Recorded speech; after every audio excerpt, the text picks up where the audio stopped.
I have certain rules I live by. My first rule, I don't believe anything the government tells me. Nothing. Zero. And I gotta tell you folks, I don't get all choked up about yellow ribbons and American flags. I consider them to be symbols, and I leave symbols to the symbol-minded.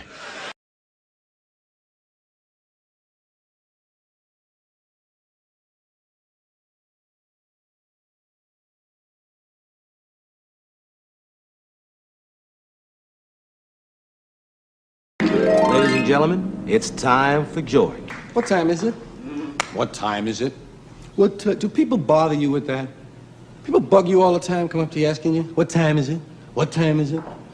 Bothers me, man. What time is it? As though I personally am responsible for keeping time. I don't know. Who knows? I got one of these, but I don't know. Nobody knows what time it is. What time is it? All the calendars are different. Chinese, Hebrew, Western. Nobody knows when it is. It might be the middle of last week for all we know. When are we? We know where we are, but when are we? I don't know. Can't keep track. Time moves too fast. Give you an example. There's a moment coming. It's not here yet. It's still in the future. It's on the way. Here it comes. Here it is. Oh. It's gone. There's no present. People say, what time is it? Well, do you mean now or when you asked me? There's no present. Everything is the near future or the recent past. No, welcome to the present. Welcome once again to the present. And now the all-new. No wonder we can't get anything done. There's no time, man. Every time I sit down to work, the time changes on me, man. I call this piece advertising. Quality, value, style, service, selection, convenience, economy, savings, performance, experience, hospitality, low rates, friendly service, name brands, easy terms, affordable prices, money-back guarantee, free installation. Free admission, free appraisal, free alterations, free delivery, free estimates, free home trial, and free parking. No cash? No problem. No kidding. No fuss, no muss, no risk, no obligation, no red tape, no hidden charges, no down payment, no entry fee, no purchase necessary, no one will call on you, no payments or interest till December, and no parking. Limited time only, though, so act now, order today, send no money, offer good while supplies last, 2 to a customer, each item sold separately, batteries not included, mileage may vary. All sales are final, allow 6 weeks for delivery, some items not available, some assembly required, some restrictions may apply. Shop by mail, order by phone. Try it in your home, get one for your car. All entries become our property, employees not eligible, entry fees not refundable, local restrictions apply, void where prohibited, except in Indiana. So come on in for a free demonstration and a free consultation with our friendly professional staff. Our courteous and knowledgeable sales representatives will help you make a selection that's just right for you and just right for your budget. And say, don't forget to pick up your free gift. A classic, deluxe, custom, designer, luxury, prestige, high quality, premium, select, gourmet pocket flashlight. And if you act now, we'll include an extra added free complimentary bonus gift, a classic, deluxe, custom, designer, luxury, prestige, high-quality, premium, select, gourmet, leather-style wallet with detachable keychain and a pencil holder. It's our way of saying thank you. And if you're not completely satisfied, you pay nothing. Simply return the unused portion for a full refund, no questions asked. It's our way of saying thank you. Keep your free gift. Actually, it's our way of saying bend over just a little further and let us stick this big dick into your ass a little bit deeper.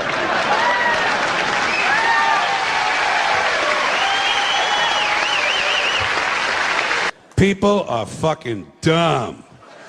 You can say what you want about this country, and I love this place. I love the freedoms we used to have. I love it. I love that, you know?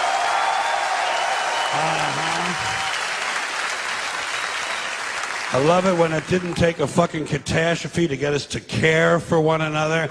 I love the fact that we're on camera all the time from all angles. But you know what? You can say what you want about America. And I say I love this place. I wouldn't have it any other way. Wouldn't live in any other time in history and any other place. But say what you want about America, land of the free, home of the brave. We got some dumb-ass motherfuckers floating around this country. Dumb-ass motherfuckers, you know? Yeah. Now, obviously, that doesn't include this audience. I understand that. You seem intelligent and perceptive, but the rest of them, holy jumping fucking shitballs. Dumber than a second coat of paint. And this ain't just ranting and raving. This ain't just blowing off steam. I got a little evidence to support my claim. It just seems to me,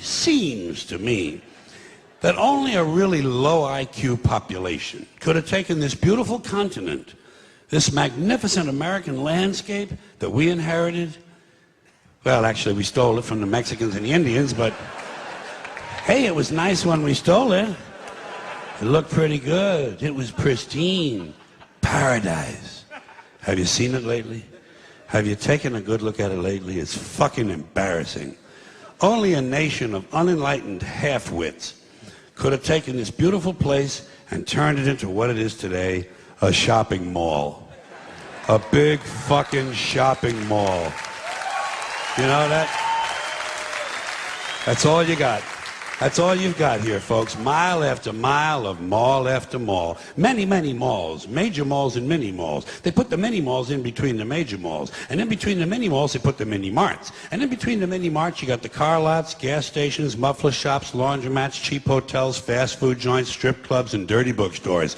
America the Beautiful. One big transcontinental commercial cesspool. And how do the people feel about all this? How do the people feel about living in a coast-to-coast shopping mall? Well, they think it's just fucking dandy. They think it is cool as can be because Americans love the mall. They love the mall. That's where they get to satisfy their two most prominent addictions at the same time: shopping and eating. Millions of semi-conscious Americans day after day shuffling through the malls, shopping and eating, especially eating. Americans love to eat. They are fatally attracted to the slow death of fast food. Hot dogs, corn dogs, triple bacon cheeseburgers, deep fried butter dipped in pork fat and cheese whiz, mayonnaise soaked barbecue, mozzarella patty melts. Americans will eat anything, anything, anything. If you were selling sauteed raccoons' assholes on a stick, Americans would buy them and eat them. These people are efficient, professional, compulsive consumers. They think of that as their national pride. It's their civic duty. Consumption. It's the new national pastime. Fuck baseball. It's consumption. The only true, lasting American value that's left: buying things. Buying things. People spending money they don't have on things they don't need. Money they don't have on things they don't need, so they can max out their credit cards and spend the rest of their lives paying 18% interest on something that costs $12.50. And they didn't like it when they got it home anyway. Not too bright, folks. Not too fucking bright. But if you... Well, I think things ought to be named for what they are. I think there ought to be a little more truth in names. You know, they've tried to clean up advertising claims. Let them clean up some of the names like Excello and Acme and Ace and Top. Bullshit. I like things to be called what they are. I like to bring out a new car. The 1977 piece of shit.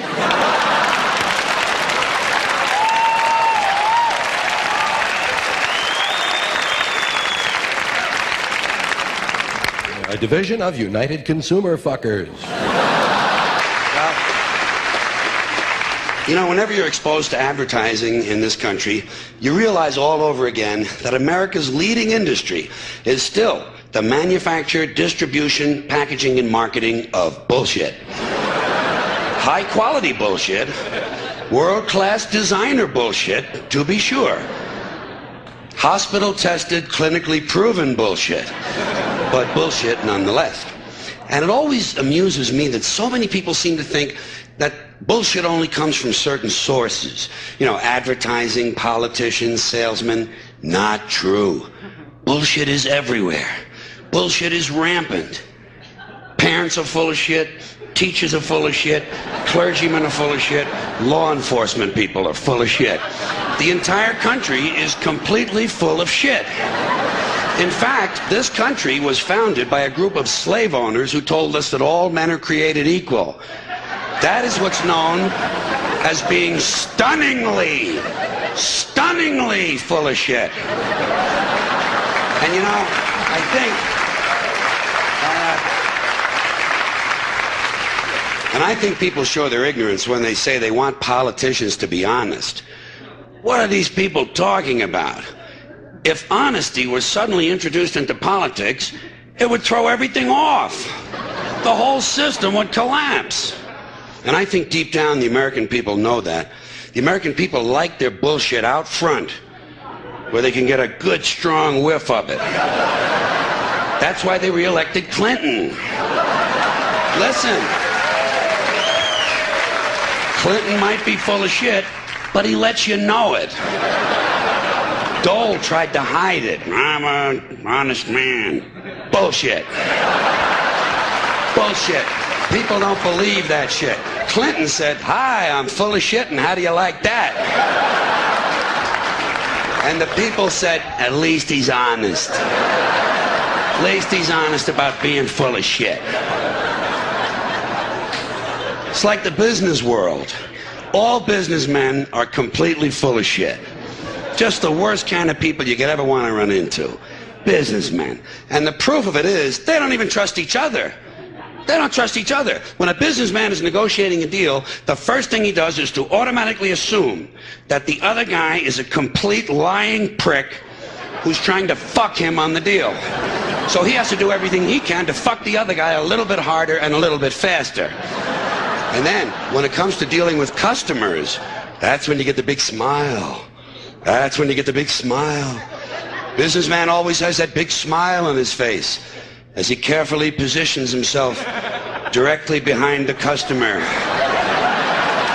and unzips his pants and services the account.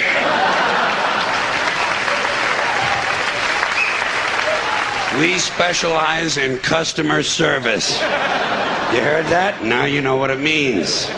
Whoever coined the phrase, let the buyer beware, was probably bleeding from the asshole.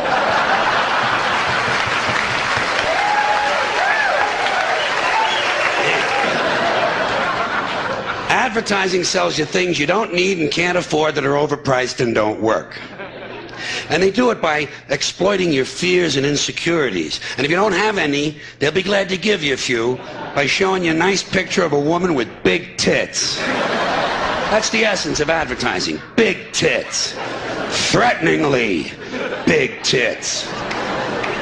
And speaking of big tits, what about show business? Show business, completely dishonest, corrupt, and full of shit, but in a nice way. Plenty of expensive drugs and perverted sex. If you're gonna be full of shit, might as well enjoy your work. Then you have the media. Not just the news media, let's include them all. The media are almost literally exploding with bullshit because they're located right at the crossroads of all the other bullshit. The media are made up of equal parts advertising, politics, business, public relations, and show business. These people are sitting right at bullshit junction. There's enough bullshit in the media for Texas to open a branch office. And you still have enough left over to start 2 law firms and a Christian bookstore.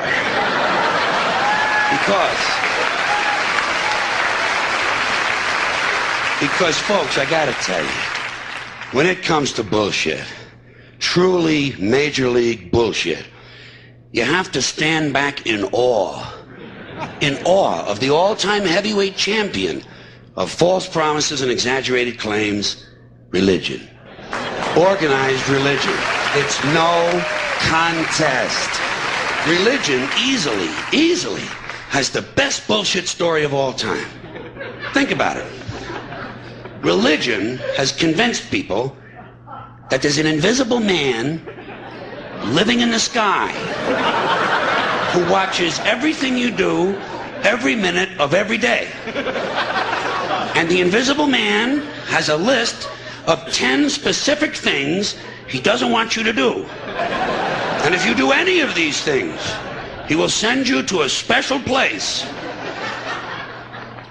of burning and fire and smoke and torture and anguish for you to live forever and suffer and burn and scream until the end of time. But he loves you. He loves you. He loves you, and he needs money. He always needs money. He's all powerful, all present, all knowing, and all wise. Just can't handle money. Religion takes in billions and billions of dollars. They pay no taxes, and somehow they always need money. You talk about a good bullshit story. If I may be permitted a small pun, holy shit. Holy shit. Okay. It's been a little while. It's been a little while since I've been here, and a couple of things have happened in that time. I'd like to talk a little bit about the war in the Persian Gulf. Big doings in the Persian Gulf. You know my favorite part of that war? It's the first war we ever had that was on every channel plus cable. And the war got good ratings too, didn't it? Got good ratings. Well, we like war. We like war. We're a warlike people. We like war because we're good at it. And you know why we're good at it? Because we get a lot of practice. This country's only 200 years old, and already we've had 10 major wars. We average a major war every 20 years in this country, so we're good at it. And it's a good thing we are. We're not very good at anything else anymore. Huh? Can't build a decent car, can't make a TV set or a VCR worth the fuck. Got no steel industry left, can't educate our young people, can't get health care to our old people, but we can bomb the shit out of your country, all right? Huh? We can bomb the shit out of your country, all right? Especially if your country is full of brown people. Oh, we like that, don't we? That's our hobby. That's our new job in the world, bombing brown people. Iraq, Panama, Grenada, Libya, you got some brown people in your country, tell them to watch the fuck out, or we'll goddamn bomb them. Well, when's the last white people you can remember that we bombed? Can you remember the last white, can you remember any white people we've ever bombed? The Germans, those are the only ones, and that's only because they were trying to cut in on our action. They wanted to dominate the world. Bullshit, that's our fucking job. That's our fucking job.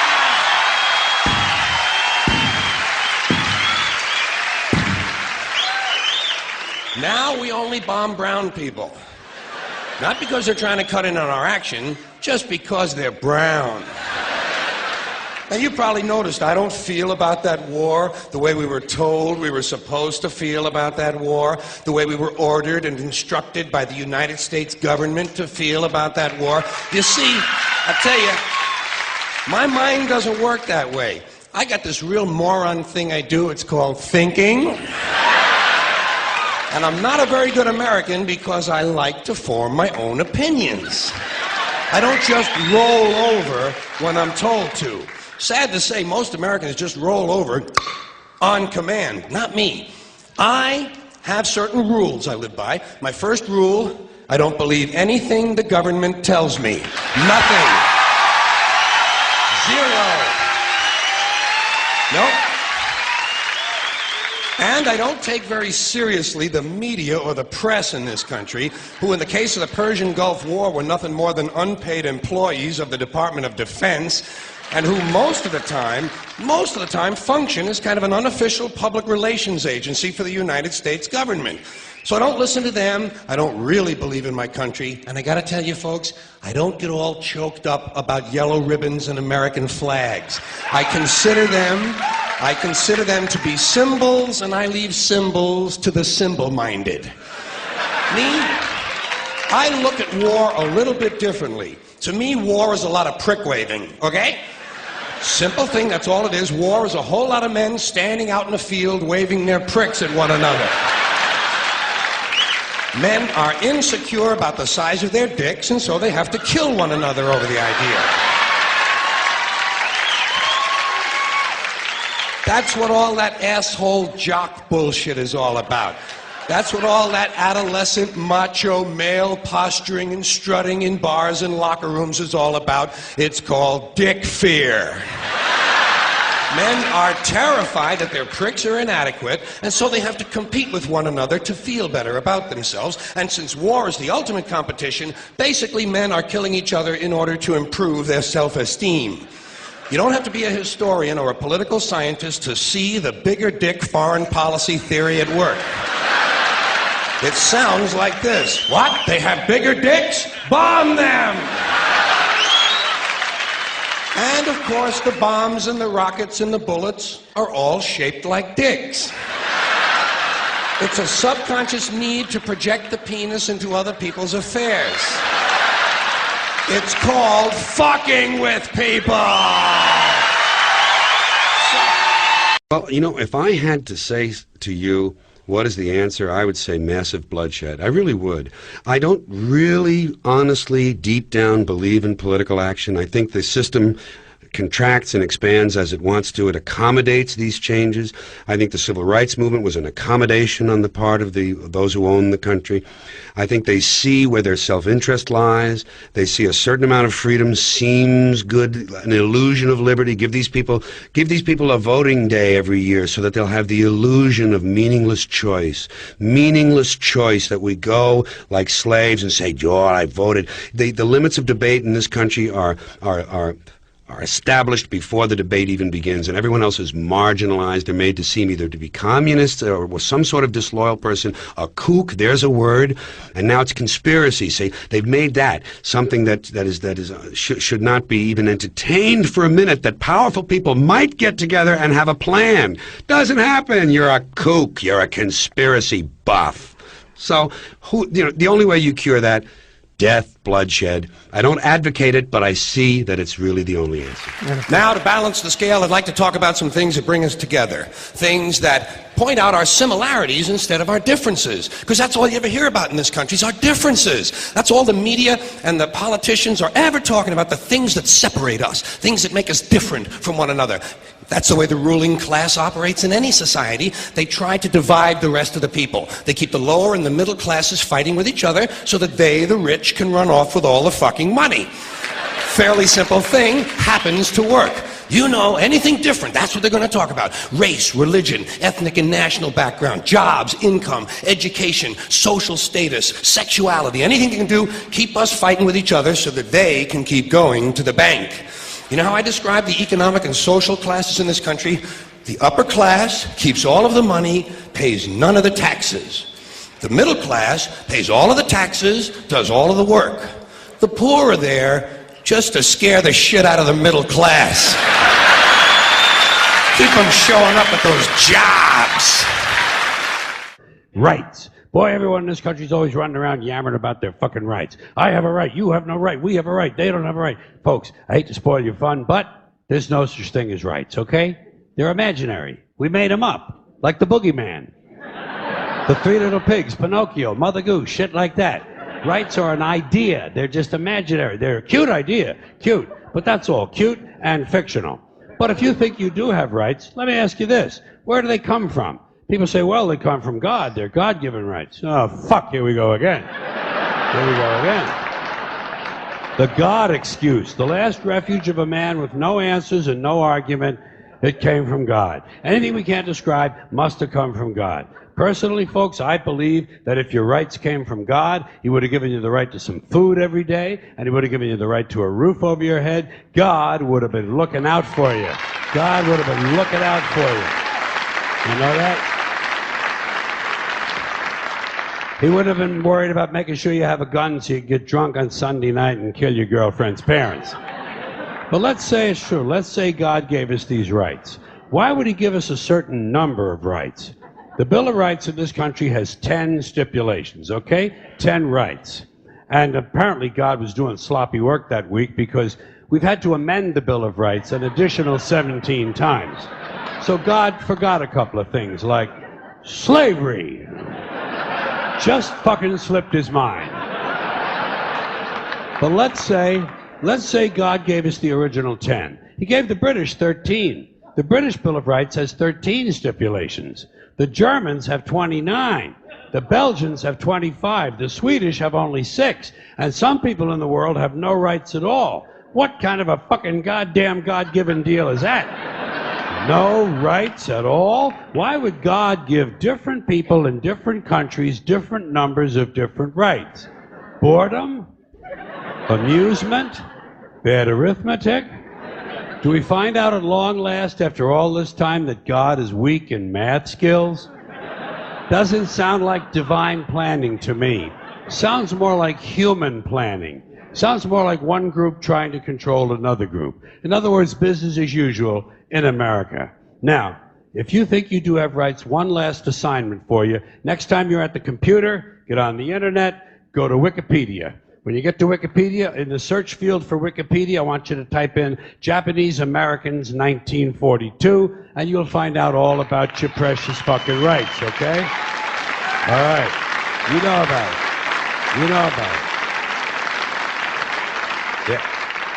In 1942, there were 110,000 Japanese American citizens in good standing, law-abiding people who were thrown into internment camps simply because their parents were born in the wrong country. That's all they did wrong. They had no right to a lawyer, no right to a fair trial, no right to a jury of their peers, no right to due process of any kind.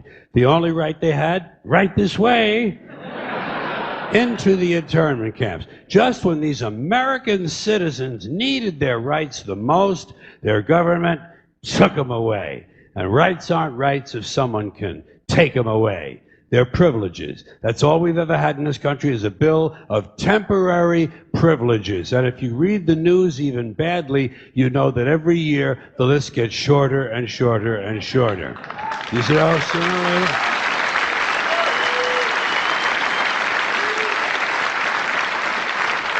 Yeah.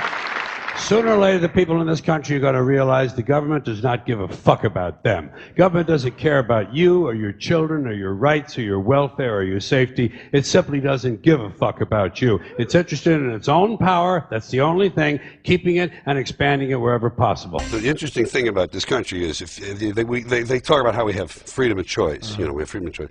Yeah. Very limited. If it's an important thing, limited choice. 2 political parties, essentially, 2. Big media companies, 5, 6. Max. Yeah. Oil companies down to 3 now, I think, overall, 3 or 4. Banks, the big brokerage houses, the big accounting firms. All of the things that are important reduced in choice. Newspapers in a city, how many? Used to be 3, 4. Now it's 1 or 2 that are owned by the same people, and they also own a radio station and a TV station. But jelly beans, 32 flavors. Ice cream, all the things that don't matter. The unimportant things, a lot of choices. And you know what I say? You know what your freedom of choice is in America? Paper or plastic. That's it, man. It comes down to paper or plastic, cash or charge, aisle or window, smoking or non-smoking, Coke or Pepsi. These are your choices.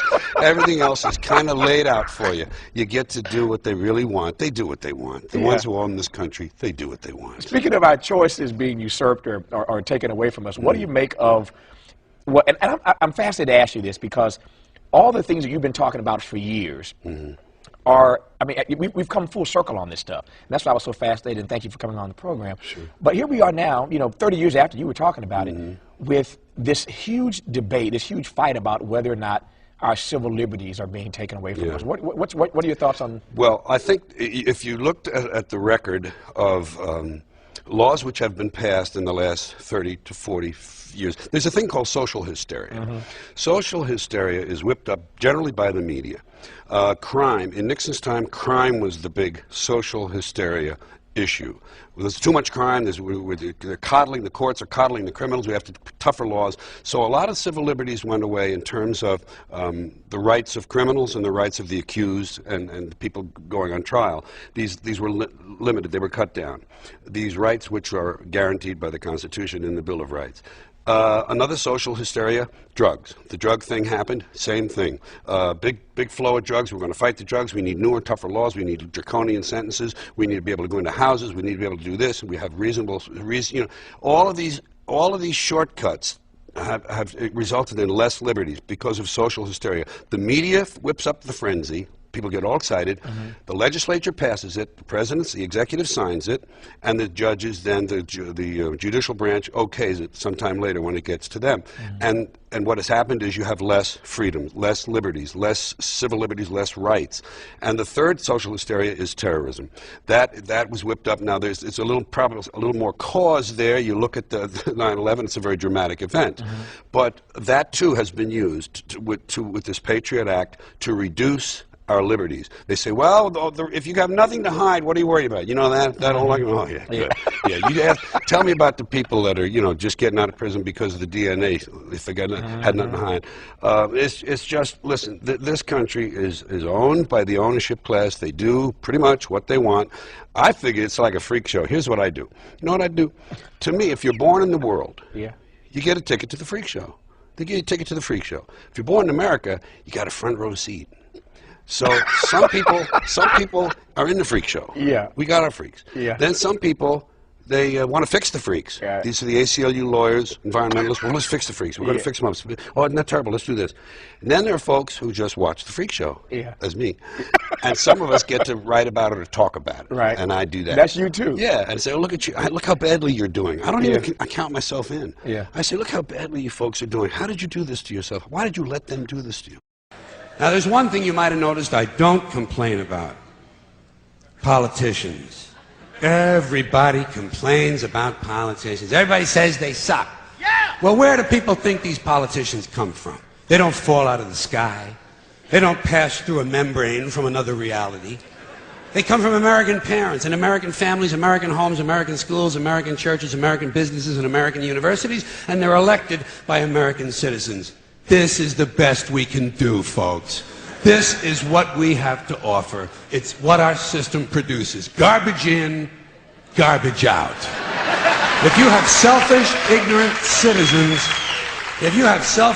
citizens, you're going to get selfish, ignorant leaders. And term limits ain't going to do you any good. You're just going to wind up with a brand new bunch of selfish, ignorant Americans. So maybe it's not the politicians who suck. Maybe something else sucks around here. Like the public. Yeah, the public sucks. There's a nice campaign slogan for somebody. The public sucks. Fuck hope. Fuck hope. Because if it's really just the fault of these politicians, then where are all the other bright people of conscience? Where are all the bright, honest, intelligent Americans ready to step in and save the nation and lead the way? We don't have people like that in this country. Everybody's at the mall, scratching his ass, picking his nose, taking his credit card out of his fanny pack and buying a pair of sneakers with lights in them. So I have solved this little political dilemma for myself in a very simple way. On Election Day, I stay home. I don't vote. Fuck them. Fuck them. I don't vote. Two reasons I don't vote. First of all, it's meaningless. This country was bought and sold and paid for a long time ago. The shit they shuffle around every 4 years doesn't mean a fucking thing. And secondly, I don't vote because I believe if you vote, you have no right to complain. People like to twist that around, I know. They say, well, if you don't vote, you have no right to complain. But where's the logic in that? If you vote, and you elect dishonest, incompetent people, and they get into office and screw everything up, well, you are responsible for what they have done. You caused the problem. You voted them in. You have no right to complain. I, on the other hand, who did not vote, who in fact did not even leave the house on Election Day, am in no way responsible for what these people have done and have every right to complain as loud as I want about the mess you created that I had nothing to do with. So I know that a little later on this year you're going to have another one of those really swell presidential elections that you like so much. You'll enjoy yourselves. It'll be a lot of fun. I'm sure as soon as the election is over, your country will improve immediately. As for me, I'll be home on that day doing essentially the same thing as you. The only difference is when I get finished masturbating, I'm going to have a little something to show for it, folks. Yeah, it's all bullshit, folks. It is bad for you. It's all bullshit. That's what you have to remember as you go through life in this country. It's all bullshit, and it's bad for you. Now, speaking of parents and speaking of bullshit, Two ideas which aren't always mutually exclusive, by the way. I'd like to mention a special kind of bullshit that has taken hold in this country in the last 30 to 40 years. It's a form of bullshit that really only can be called child worship. It's child worship. It's this excessive devotion to children. I'm talking about today's professional parents, these obsessive diaper sniffers who are overscheduling and overmanaging their children and robbing them of their childhoods. Even the simple act of playing.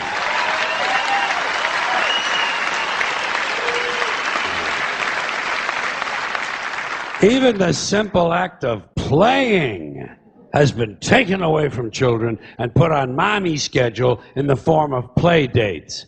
Something that should be spontaneous and free is now being rigidly planned.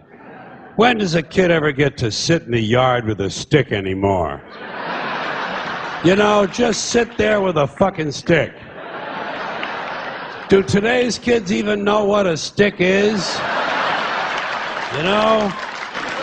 But you know something? A kid shouldn't be wasting his time with a stick anyway. If he's 4 years old, he should be home studying for his kindergarten entrance exams. Do you know about that shit? Oh, they have them now. Yeah. There are places that have kindergarten entrance exams. The poor little fuck. The poor little fuck, he can barely locate his dick. You know, and already he's being pressured to succeed. Pressured to succeed for the sake of the parents. Isn't this really just a sophisticated form of child abuse? And speaking of that, speaking of child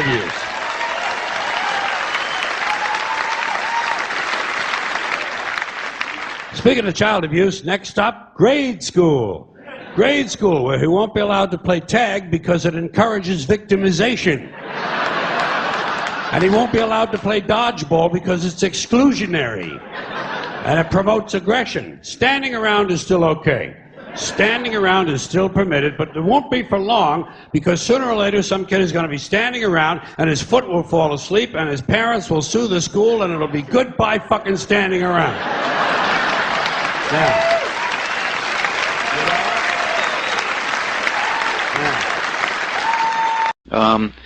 My last question, George, is that it seems to me you're kind of an icon for someone who can see the bad things going on, but not let it sort of harden your heart, not let it get into you and screw up your either mental state or your emotional state.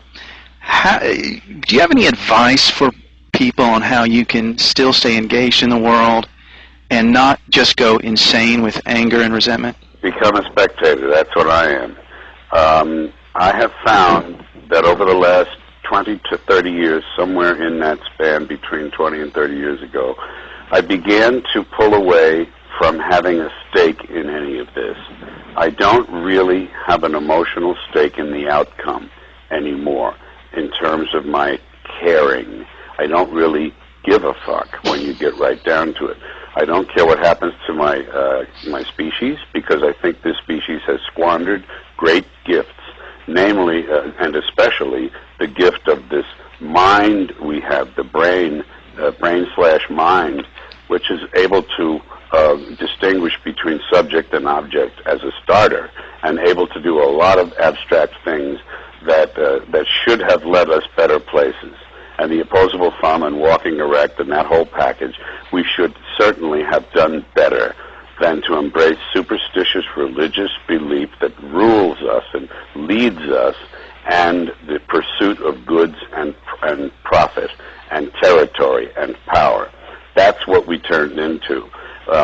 And I think the same is true of this culture. I have also found myself pulling away from this culture and not caring about the outcome, because I think the same thing is true. This culture, the country, the American country, was given great gifts. It developed great gifts on its own at the beginning, and I think we squandered these ideals, these noble purposes and ideals that we began with. And we went off the track because of to prosperity, primarily. We were always infected with the religious thing. That was always there underneath everything. But prosperity led to greed and possessiveness and wanting to own things and have them for their own sake. And now the American people politically have been bought off, have been completely silenced and bought off by gizmos and toys. And that's a line from the current show. And it's just a shame. So I pulled away emotionally, and I said, you know what, fuck them. Let them do what they want to do. I'm going to enjoy this shit as a spectator. And I look at it as a show. It's a big circus. It's a big parade, whatever metaphor you want to use. I think of it as the freak show. I like to say this. When you're born in this world, you're given a ticket to the freak show. When you're born in America, you're given a front row seat.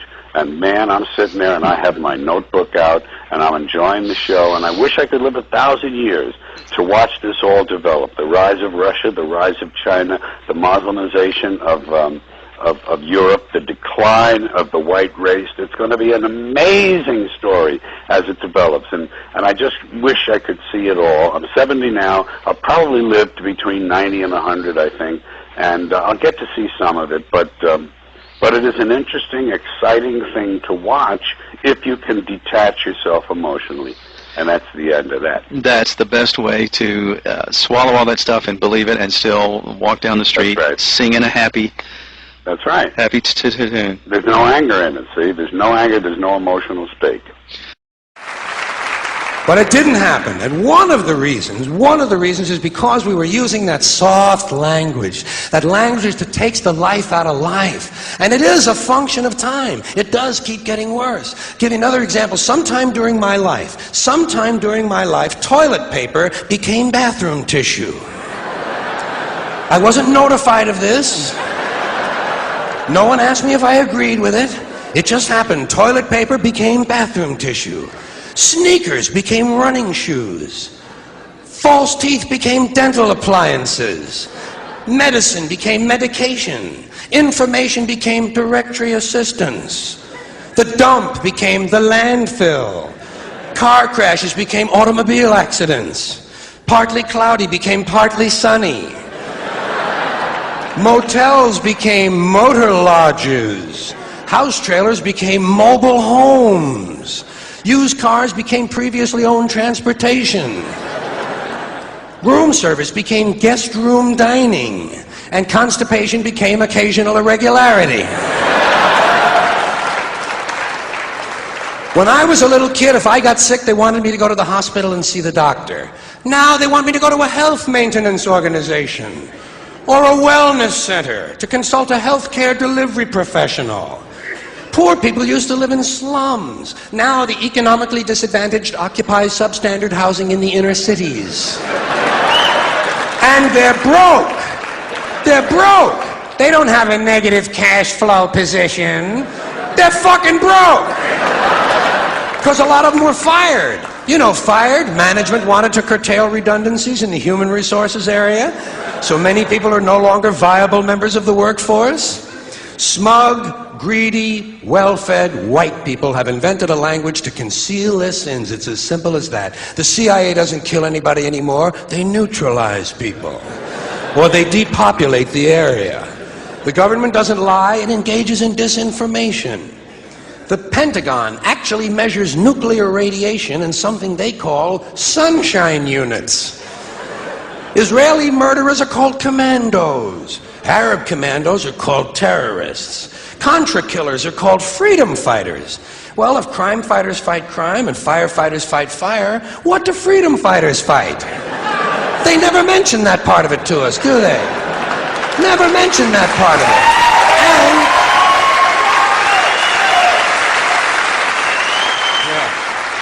And some of this stuff is just silly. We all know that. Like on the airlines, they say they want a pre-board. Well, what the hell is pre-board? What does that mean? To get on before you get on? They say they're going to pre-board those passengers in need of special assistance. Cripples! Simple, honest, direct language.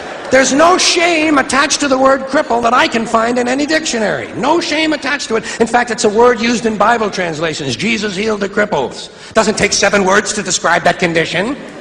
But we don't have any cripples in this country anymore.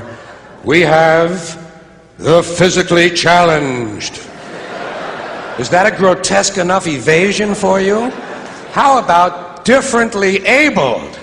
I've heard them called that, differently abled. You can't even call these people handicapped anymore. They'll say, we're not handicapped, we're handy-capable. These poor people have been bullshitted by the system into believing that if you change the name of the condition, somehow you'll change the condition. Well, hey, cuz, doesn't happen. Doesn't happen. We have no more deaf people in this country, hearing impaired. No one's blind anymore, partially sighted or visually impaired. We have no more stupid people. Everybody has a learning disorder. Or he's minimally exceptional. How would you like to be told that about your child? He's minimally exceptional. Oh, thank God for that. Psychologists actually have started calling ugly people those with severe appearance deficits. It's getting so bad that any day now I expect to hear a rape victim referred to as an unwilling sperm recipient.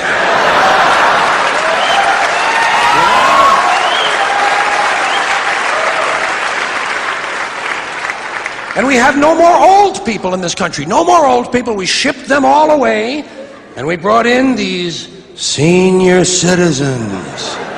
Isn't that a typically American 20th century phrase? Bloodless, lifeless, no pulse in one of them, a senior citizen.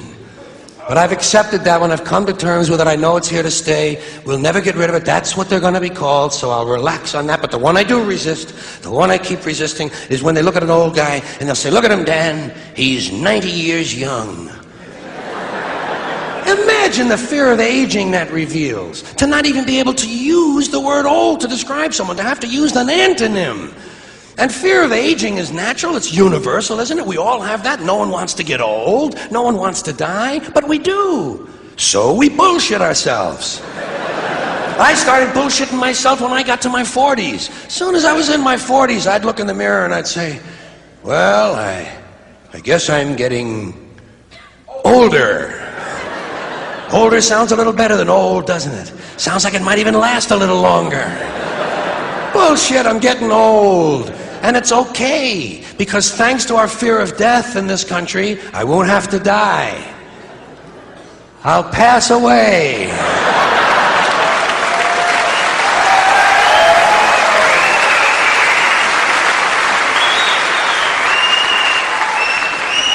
Or I'll expire like a magazine subscription. If it happens in the hospital, they'll call it a terminal episode. The insurance company will refer to it as negative patient care outcome. And if it's the result of malpractice, they'll say it was a therapeutic misadventure. I'm telling you, some of this language makes me want to vomit. Well, maybe not vomit. Makes me want to engage in an involuntary personal protein spill.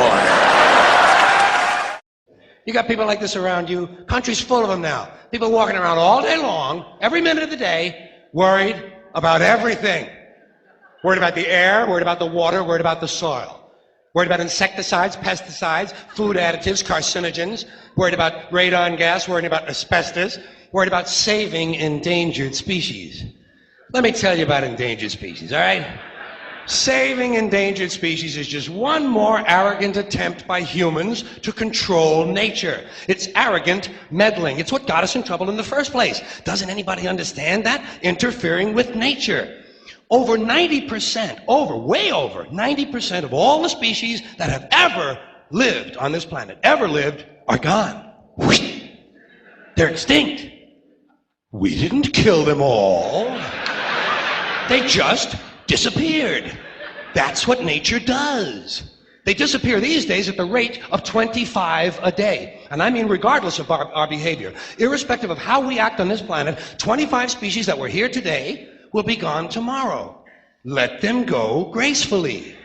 Leave nature alone. Haven't we done enough? We're so self-important. So self-important. Everybody's going to save something now. Save the trees, save the bees, save the whales, save those snails. And the greatest arrogance of all, save the planet. What? Are these fucking people kidding me? Save the planet? We don't even know how to take care of ourselves yet. We haven't learned how to care for one another. We're going to save the fucking planet? I'm getting tired of that shit. Tired of that shit. Tired.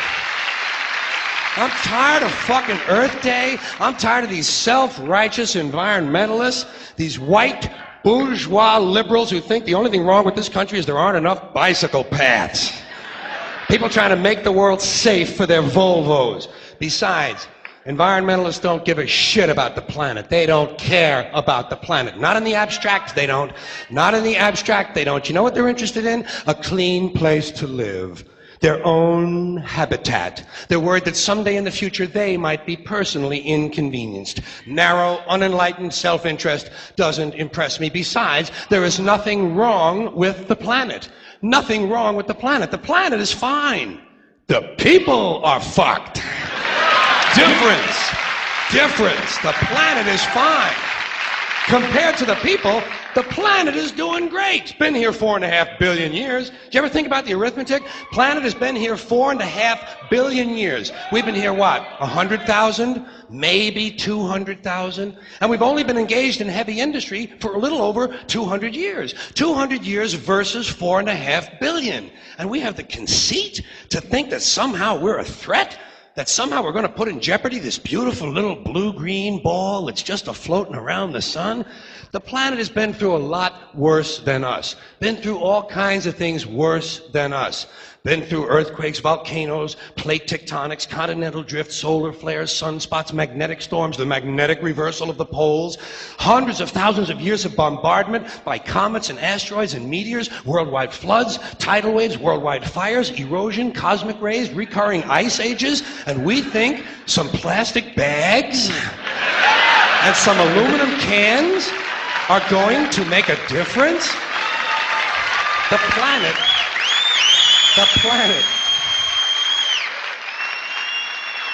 planet isn't going anywhere. We are. We're going away. Pack your shit, folks. We're going away. And we won't leave much of a trace either. Thank God for that. Maybe a little styrofoam. Maybe. Little styrofoam. Planet will be here and we'll be long gone. Just another failed mutation. Just another closed-end biological mistake. An evolutionary cul-de-sac. The planet will shake us off like a bad case of fleas.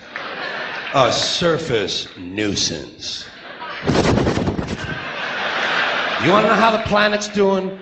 Ask those people at Pompeii who are frozen into position from volcanic ash how the planet's doing. Want to know if the planet's all right? Ask those people in Mexico City or Armenia or 100 other places buried under thousands of tons of earthquake rubble if they feel like a threat to the planet this week. How about those people in Kilauea, Hawaii, who build their homes right next to an active volcano and then wonder why they have lava in the living room?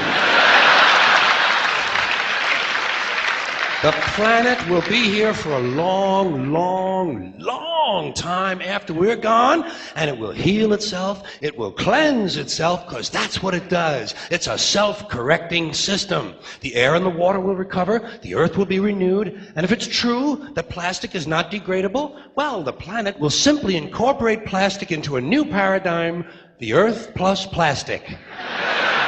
The earth doesn't share our prejudice towards plastic.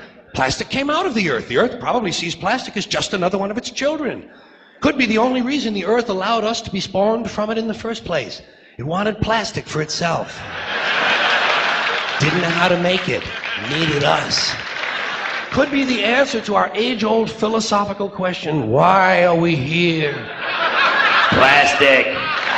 Assholes. Comedians never get old. They don't. They get old, but they live to be 150. George Carlin, the great George Carlin, just turned 70. And to celebrate his 50 years in show business, he's just released a DVD collection of all his comedy specials. And it's called George Carlin, All My Stuff.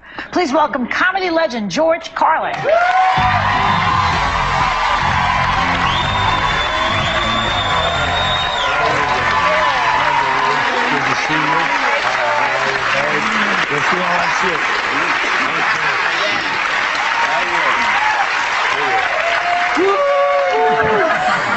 Can't do it. Don't have the falsetto anymore. Used to be able to sing some nice high tenor in the hallways. Like that guy, how did he do it? Whoa! He went, whoa! Can't get the falsetto. That's all right. So, George, before we talk about how old you're getting, Yeah, sure. how does it feel to be 70 in the business? Does it feel any different? No, it really doesn't. It doesn't. No. You know that time has passed, and you know you're getting better at what you do. Mm-hmm. You're supposed to. Anything you do, you better get better at it. Yeah. You better stop doing it. That's right. And so, you know what George Burns said? He said there are 5 stages of life: childhood, adulthood, middle age, old age, and you look great. And that's where I'm at now. The people, they say, hey, you look great. You know, you say, okay. Which is still funny. I mean, funny never goes away unless you get a dementia or something. No, right. And maybe even funnier. That's right. Unintentionally. No, the thing is, it's not just the funny, but the ideas get richer. Yeah. The writing. I found out at one point, I used to always, when I was a beginning comic, the first 20 years probably, I referred to myself as a comedian who wrote his own material, because I was proud of that, and a lot of comedians didn't. A comedian who wrote his own material. Then one day I sort of realized, after the fact, a few years, that I'd become a writer who performed his own material. And that really made a difference in my mind, in my heart. How did that happen? How did that work? I just matured into that. I had the skills to be a writer all along, apparently, and I was using them effectively, but in a little more of a frivolous way at first. And later, the experience is very a good thing, because it gives you something richer against which to compare what you're seeing. When you're 20 and you see X, Y, and Z, it bounces off a very thin wall. If you're 60 and you see the same thing, boy, it gets in there and it goes around a little bit and everything, and it's a richer output. So that's what I gained just from getting older. George, do you think that, you know, you look at comedy now, do you think that you could, if you were starting out today, would there be a place for you? Yeah, I had that question recently, slightly different, same idea. And I thought, gee, you know, if I were starting today, if I were 20, I wouldn't even know if I'd be the same person at 20 that I was then. Not with all of the things that would have happened between, let's say, 5 and 20. The technology, the demands, and the way the parents. Well, my mother never would have been one of these professional parents, but I would have been a different person, and it would have been harder to start because I did my career on my own terms, and I don't know how many people get to do that anymore. I think there are too many expectations, there are too many pathways and rules, and true rebels don't seem to be around very much. So what would you say to a 20-year-old then? What would you say? I would say do what you love, do it well, and if people pat you on the back for it, you got it. The secret to happiness is finding something you love and doing it well, and then being recognized for it. Someone, even if it's one person who says you're doing a great job, or if it's applause, put those 3 things together. And you know, when I first changed the kind of stuff I was doing in the late 60s, I had been a suit and tie comic out of the 50s, and I had short hair and all that, and I realized I was doing the wrong thing for the wrong people, and I let myself change into a freer, more of a, if you can use the word hippie, look and attitude. And I realized that I said to my wife at that time when I changed, I said, you know, even if I only filled coffee houses 3 days a week for the rest of my life, I'd be happy doing that. And when you let go of goals and stuff, I mean the attachment to goals, that's when things come to you. You should have an aim point, but not a thing like that. Right. You know? Well, I want to ask you, George, because you have this to celebrate the 50 years in show business. Yeah. All of your HBO specials are now in a collection called All My Stuff. And I have, as a stand-up comic, I'm just so excited. I have my favorite routines that you do. What are some of the most memorable routines in here? Well, the time. It was a year or two later that I looked back and I had that realization that I've really become a writer. It was the 1992 show called Jammin' in New York, which was in Madison Square Garden, the theater there, 6,500 people. It was live. It was the first one they did live on HBO. It was my hometown. The place was full, and it was electric. And I had essays. For the first time, I was doing essays rather than bits.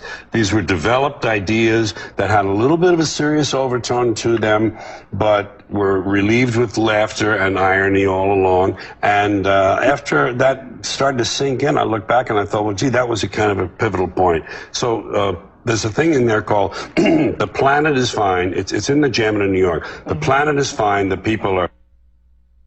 Because everybody's running around trying to save the planet. Yeah. The planet doesn't need that. The planet will take care of itself. People are selfish, and that's what they're doing, is trying to save the planet for themselves to have a nicer place to live. They don't care about the planet in theory. They just care about having a comfortable place. And these people with the fires and the floods and everything, they overbuild, they put nature to the test, and they get what's coming to them. That's what I say. Wow, that's real harsh. That's what's happening. Yeah, well, and I can't wait for the sea levels to rise. I can't wait for some of these. I can't wait for some of these cities to disappear. I can't swim, George. Yeah. There are places that are going to go away. The map is going to change, and that's because the real nature. And people think nature is outside of them. They don't take into them the idea that we are part of it. They say, oh, we're going for a nature walk. We're going to the country because we like nature. Nature's in here. And if you're in tune with it, like the Indians, the Hopis especially, the balance of life, the balance, the harmony of nature,